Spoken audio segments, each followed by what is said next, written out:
Welcome back to another episode of Believe in TCU. I'm Zion Trammell here with Seth Dowdle. We've been away for a little bit, but we're back talking TCU basketball. Seth, the college football playoff has come to a conclusion. College football season's over. It's It's on to over. basketball. On to It's on to basketball basketball. and baseball. Sneak peek for what maybe could be coming up in a little bit because we got baseball in less than a month, guys. But basketball's been rearing its ugly head. I'm going to say that real fast because it has not gone well, at least for the Frogs, past yesterday, and then for the past couple weeks for the men's team.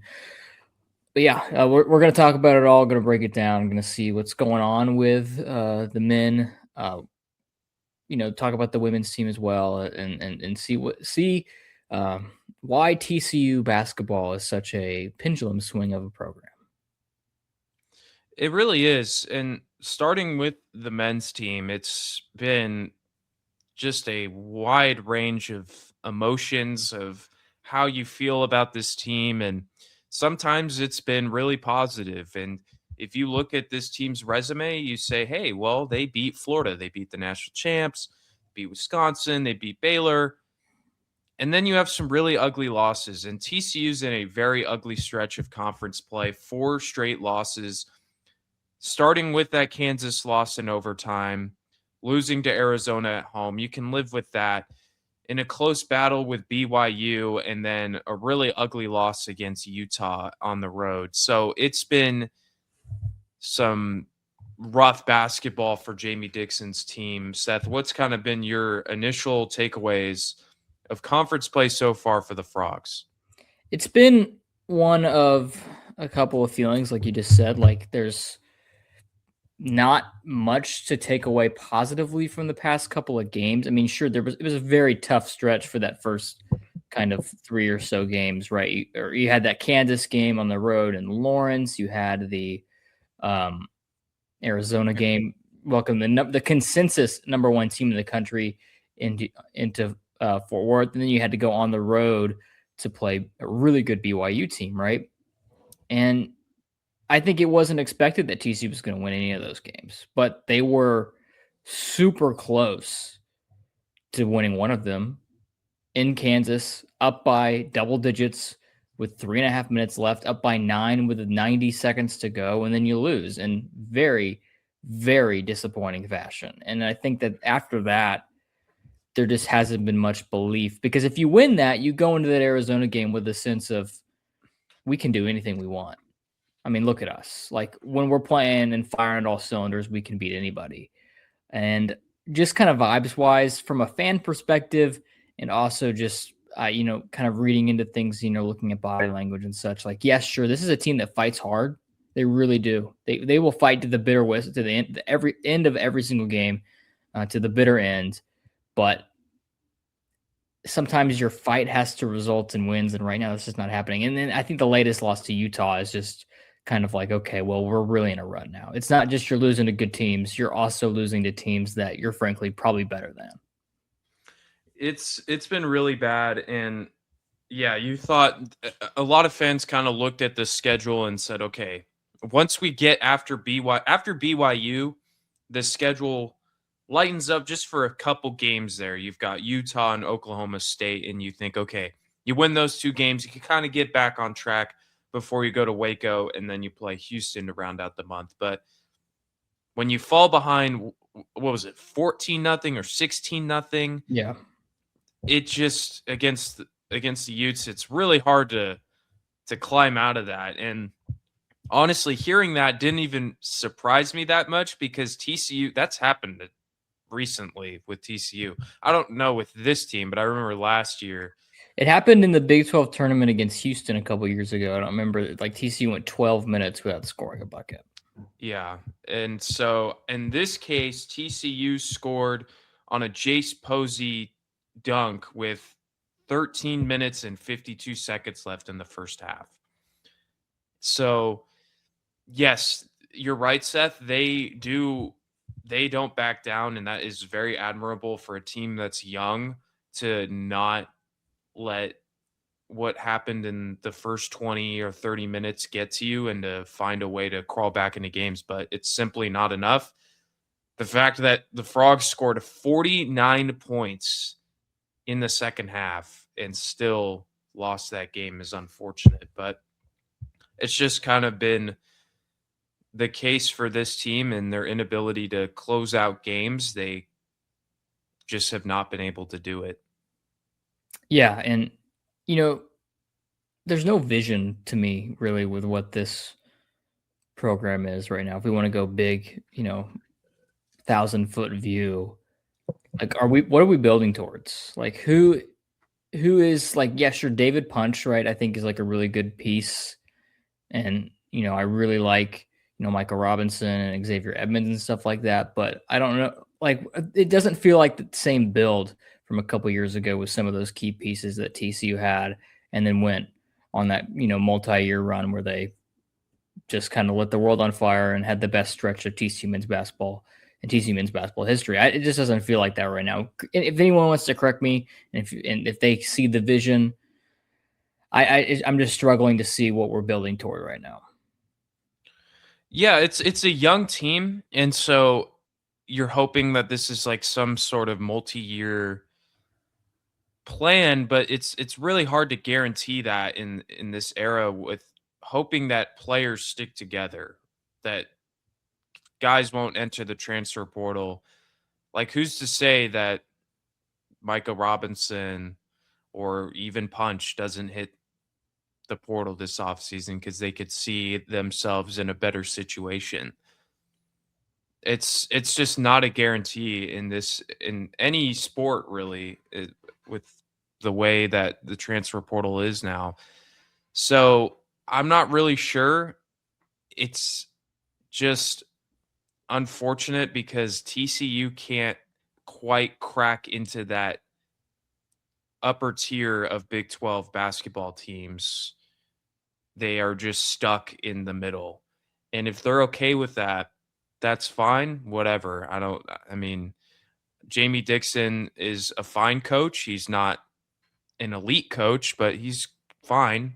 And that's just what this team is. It's fine, but now it's heading towards disaster if they can't figure this out soon. And I will say, right, like he's done a lot for TCU with the resources that he's been allocated. I know for a fact that Yeah. TCU does not spend anywhere near the top half in Big 12 in NIL or in rev share or anything like that. I'm almost fairly certain they're in the bottom third on basketball. And there's no doubt in my mind that he has kind of elevated and spent wisely over the past couple of years on pieces, and sometimes it works out, sometimes it doesn't. Um, and I do think he, at points in time, he is the best coach for the situation. He loves his university. I mean, obviously, he has ties here and Yeah. and all that. He's more invested than I think like a regular coach maybe would be, just because of his history here, right? But at the same time, I mean, we're in year 10 of this now, and it just seems to be regressing at this point. And I'm not saying we need to fire Jamie Dixon. I feel like we go through this once or twice a year with this conversation around him, but it's just one of those things where I think that there is a path for TCU to do better in basketball. I understand that it's hard to invest in three big sports at the exact same time because it's very clear that obviously TCU invests in football, and then we'll talk about this sometime later down the road. They definitely invest in baseball. And it's hard to add in a third sport to that. And TCU basketball is the casualty there. Men's basketball, not the women, men's. But we'll just see how this season goes. I will say that there is definitely runway for it to get better. You beat Oklahoma State on Wednesday, the 21st, and you are not back in action, but you're at least off of the schneid. And then you can hopefully pick up a win later on against Baylor, maybe fight hard against Houston, and we'll go from there. I know that after the Houston game, there's a stretch of games where TCU is at least has a fighting chance and at least maybe will be favored in many of their games moving forward against like the UCFs and the West Virginias of the world. And I know those teams are higher up in the standings than TCU right now, but I'd give TCU a fair crack at those if they play at their best. I agree. And I think one thing I did want to mention about Dixon is that he is the reason that we care about TCU basketball right now. Like, he has turned this thing around and has gotten them to the tournament and all that. So I just want to say that, like, I just we both have higher expectations, and we know this team can be better. And we talked about, like, what the plan and what this team, the vision and all that, but this team has shown that they can compete Yeah, fair. and they can hang around with really good teams. I think there's just a little bit of untapped potential, but it's because this team is so young. I feel like that they just have not been able to do that yet. And so you're hoping again against Oklahoma State, and then you've got Kansas State within the next few games. You play them twice, and they're, oh man, Kansas State hoops is Rough place. it's But rough. they're I like they mean, have the same record as Utah. So like mhm, it's like yeah. I mean, I can't take any, you know what I mean? Yeah, I think this team plays better at home for sure. It's the road games where they've really, like, just when it gets they start out fine. It's just when they get except for Utah. Except for Utah, but they led it to half against BYU, and David Punch had like a really slow first half, and DeBansta ended up shooting 8 of 22, which is wild, and he had 25 points. But yeah, they play like relatively fine for multiple stretches throughout these road games. It just feels like the end, you get there and you're like, oof, who is gonna Who's going to who's step gonna up? pull? Yeah. Yeah, who's gonna step up? Is it gonna be Punch? I don't know. Brock Harding is not the elite scoring option. He can distribute, but I'm not banking on him to hit a big No. shot. Is it Jaden Pierre? I'm not sure. So maybe it's I don't know. I don't like the term closer in basketball because I think it's very vague and doesn't really necessarily denote one singular human. But TC doesn't have someone a go to guy you give the ball to and he's going to score and like clutch up at the end, right? There's that I don't know if that exists in the current form of the roster right now, and that's not to say that players are incapable of making shots in big time moments, but I think you and the audience know what I'm trying to say is that maybe it's David Punch that you're going to give it to him in that moment, but to my recollection, I mean, that hasn't really happened. I mean, in the Kansas game, especially, like TCU desperately just needed somebody to go score, and it Yeah. just wasn't happening. Yeah, and I'm just kind of looking through here against BYU, and Robert Wright the third was kind of the guy that was scoring at the end, and um but yeah, you don't really have somebody, and we don't have a Darren Peterson that I'm confident that they can make 3 free throws to tie the game or whatever they need to do, because again, this team also struggles with free throw shooting. I'm curious where they're at. Um What a surprise, by the way. I've never heard anything less shocking in my entire life that TCU struggles at the line. 71.8% this season. I don't know where that ranks in the Big 12, though. You can tell me right now. it's 11th, which honestly, Texas Tech, Iowa State is the second worst free throw shooting team in the conference. That is Might come back to bite wild. them in the tournament, guys. Just pin that. Hey, pin that down for your when you're making your bracket. Iowa State sucks at shooting free throws. Yeah, yeah, it might be something that hurts them. But I think what is kind of more shocking to me with the free throw shooting, and I don't want to hone on this too much. First of all, you got a couple of good ones. Tanner Toolson's shooting 90%. The guy's name who I've Lella Vicious shooting 100% from the free throw line. Love that. But then you got everyone else. So you got Jane Pierre shooting 83, Micah Robinson shooting 77. And then after that, everyone else is sub 70. Yeah. And that's most of the team. And so, like, what's shocking to me is Brock Harding sucks at shooting free throws. He's He does. 53.3% from the line. That's a really glaring weakness. That your When your point guard point can't shoot a guard, free throw. Yeah. yeah, it's not good. At the end of the day, TCU has an opportunity to bounce back. They play Oklahoma State, who is a very good scoring team. They are second in the Big 12 in points per game. They're at 88 points per game this season, only trailing Arizona. However, their defense is the worst. They allow the most points per game in the Big Hilarious. 12.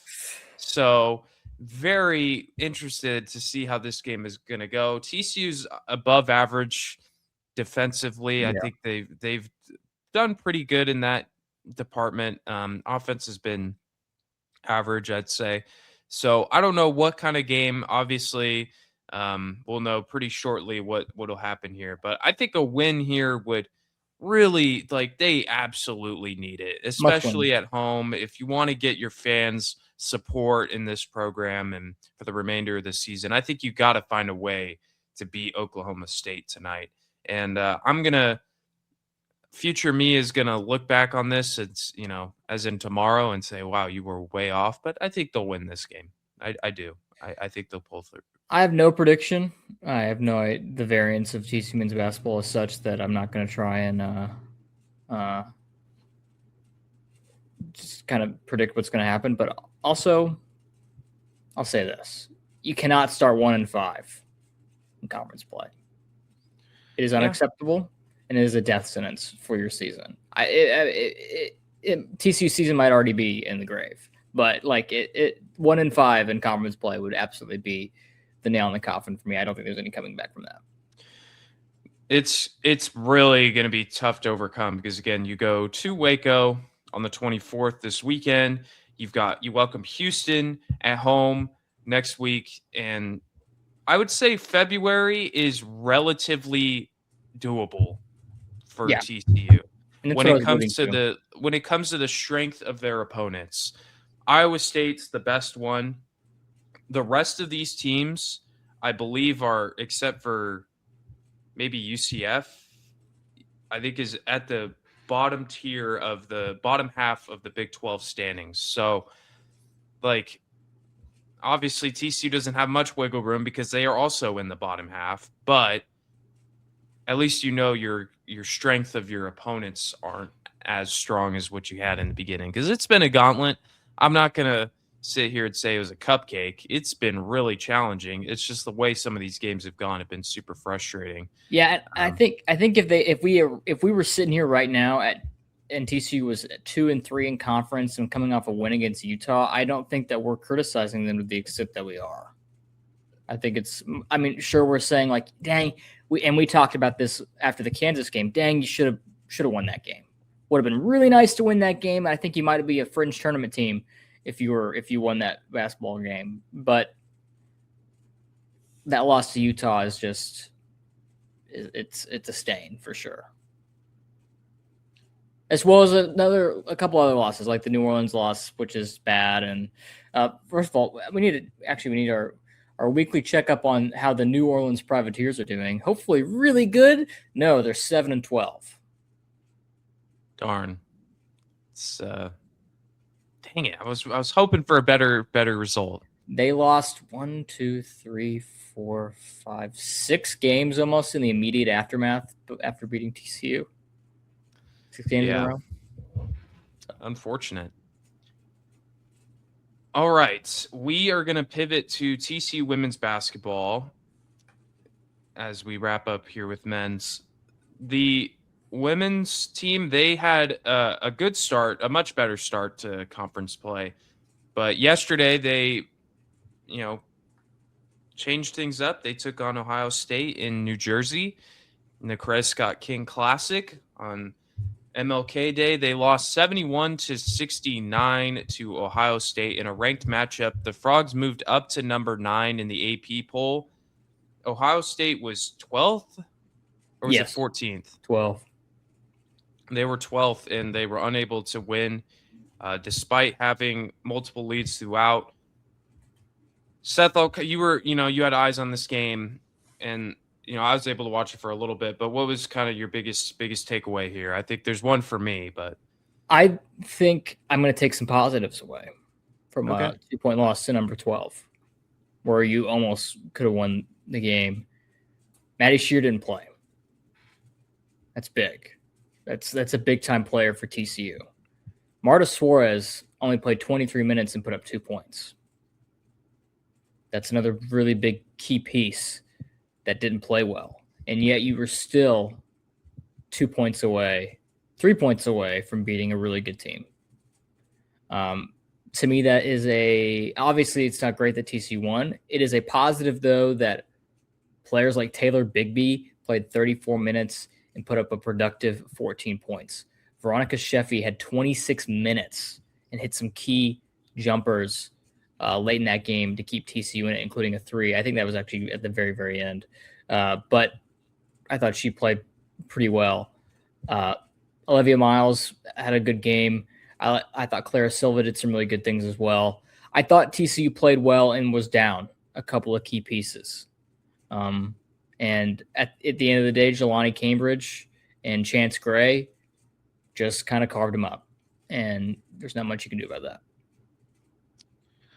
I agree. I mean, a 2-point loss to a really good Ohio State team is, considering how TCU played, is okay, I guess. I think they had 20 turnovers. That was kind of my big takeaway. Marta Suarez had 9 turnovers. Yes, and I'm not sure if I'm pretty sure she got benched. Is what happened. Yeah, it's for me, she's kind of the player that I've started to hit a little bit of a concern, started to feel a little more concerned about the way that she's been playing recently, because Suarez came in as just on fire, was an absolute, easily the 1B to Olivia Miles at 1A. But lately I feel like she's done a good job on the glass and she's played pretty good defense, but shooting, it's been a little inefficient, especially in the game against West Virginia, where she did hit the game winner. I'll give her credit for that. But she did shoot 4 for 19, shot 1 for 6 against Ohio State, 2 for 8 against Arizona, and hasn't been the elite level score that we're kind of used to seeing. I think that TCU's got to find more of a way to get her the ball and get some easier looks for her. And that's probably through Miles.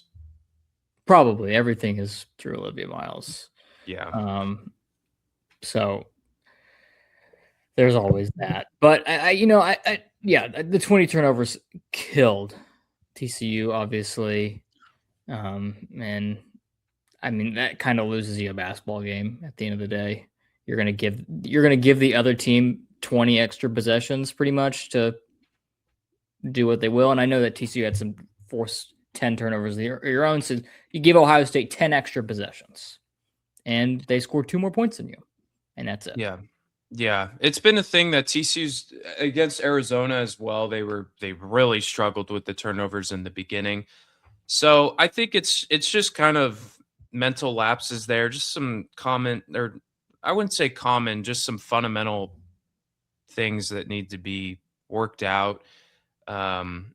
And I think TCU is obviously still a really talented team. I'm not too worried about where they're at. But yeah, I think the turnovers for me is where I'm at. And just saying, okay, they do need to clean that up a little bit, not give extra possessions, especially to a good team like Ohio State. But at the end of the day, yeah, Olivia Miles had a great game and she just continues to marvel. It's been unreal what she's done this season. Mm-hmm. And you're hoping really with Maddie Shear that she's able to come back soon. I believe it's a back injury, which is something that can linger. A little concerning because that was what kept her out the entire season last year too. So it did. And so that's not something that is super easy to come back from, because it affects your whole range of motion. You can't really do much if you have a back injury. So really hoping that she's able to come back soon, because she is kind of that, obviously a good pretty good 3-point shooter, but she's that secondary distributor behind Olivia Miles. I'm talking about turnovers a lot. She's one of the best in the country when it comes to assist to turnover ratio. So certainly would be nice to have her back in the near future. But yeah, it was really cool to see Veronica Sheffy kind of step up there, and then Taylor Bigby as well. So TCU has a little more depth than last season, where I think a couple more players can step up if with an injury, and we saw that against the Buckeyes. Yeah, well, I think it's obviously not great that TCU didn't win. It would have been a really good boon to the resume and maybe would have vaulted them up further in the rankings. But at the end of the day, you just got to go take care of your conference schedule and you'll probably get a good seed in the tournament regardless.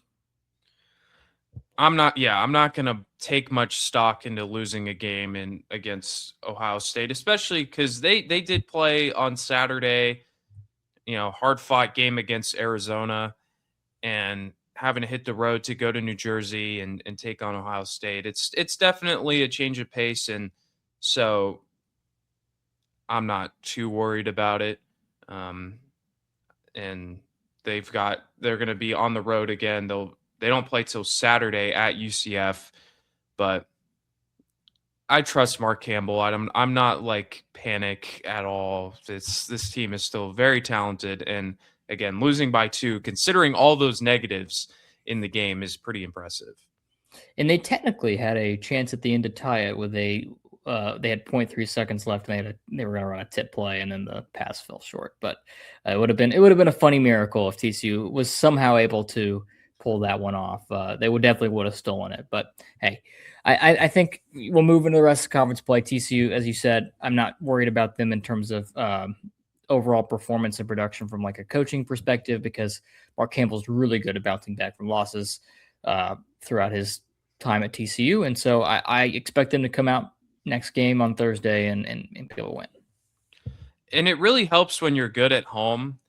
This team's won 37 straight games at home. That is Just play them remarkable. all in Fort Worth.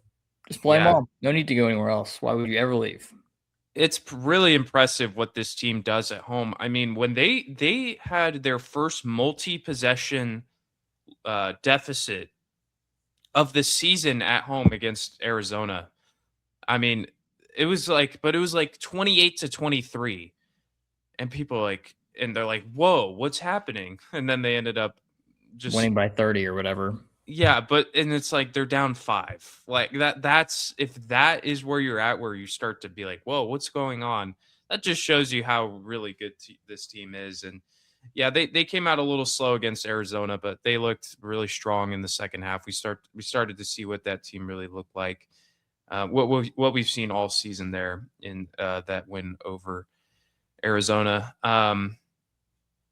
Yeah, I mean, how is the Big 12 looking? I know that Texas Tech's had a really good season. Baylor has been strong as well. And then Iowa State's kind of fallen, and they've gone into major free fall. Yes, they have. They've lost 5 in a row. West Virginia, which TCU just beat, a couple days ago. That's a top 25 win right now for TCU. West Virginia is number 22 in the country. And I know NC State is a top 25 win for TCU. Technically, they're not in the rankings anymore. But yeah, the Big 12 is definitely, I'd say it's the third best women's basketball conference right now. You got the Big 10 and the SEC, I believe, with 8 teams each in this ranking. And then you got the Big 12 with 4. And then the ACC only has 2. And then obviously UConn from the Big East. And I believe Princeton is the lone representative from the Ivy League. Shout out Princeton. I'm taking a look at it here, and again, TCU at number 9. I think it's going to come down to TCU and Baylor at the end of this thing. It just feels like that's where we're headed towards.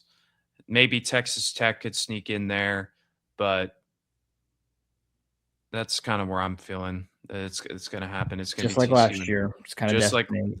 Yeah, just like last year. And TCU still has to play them twice. They go to Waco on February 12th, and then they're at home for the final regular season game of the season. If that place is not packed out, I know it's several weeks away, but March 1st, people need to get to the Shuley for that game for sure, and for the rest of the home games, because this team deserves it. They've been Yeah. playing really good basketball. Yes, they're 18-2, guys. Like I don't know what they were last year at this time, but it's probably a very similar record. That's a good question. 2 years ago, they were hosting tryouts. That is true. I remember covering that. That was okay. At this point last year, they had one loss, and it was that blowout to South Carolina. But they would pick up a second on January 2nd, and that 1 point loss to Oklahoma State. And they ended the regular season with 3 losses before ultimately losing to Texas, and obviously the Elite Eight. So we'll see where they stand. Obviously, with 2 already, that's fine. I'm not sweating. Is anyone sweating? Thesis of this Big 12 women's basketball conversation is we are not sweating TCU right now. Yeah, and I think there would have been a little more concern if they got like blown out or something, but no, they played a close game against Ohio State. They know they need to win. They need to start winning the turnover battle more consistently. They've done it 4 out of the last 5 games. They've lost it, and so turnovers just drive me up a wall in basketball. So it's something that if they can clean up, they will be even more lethal.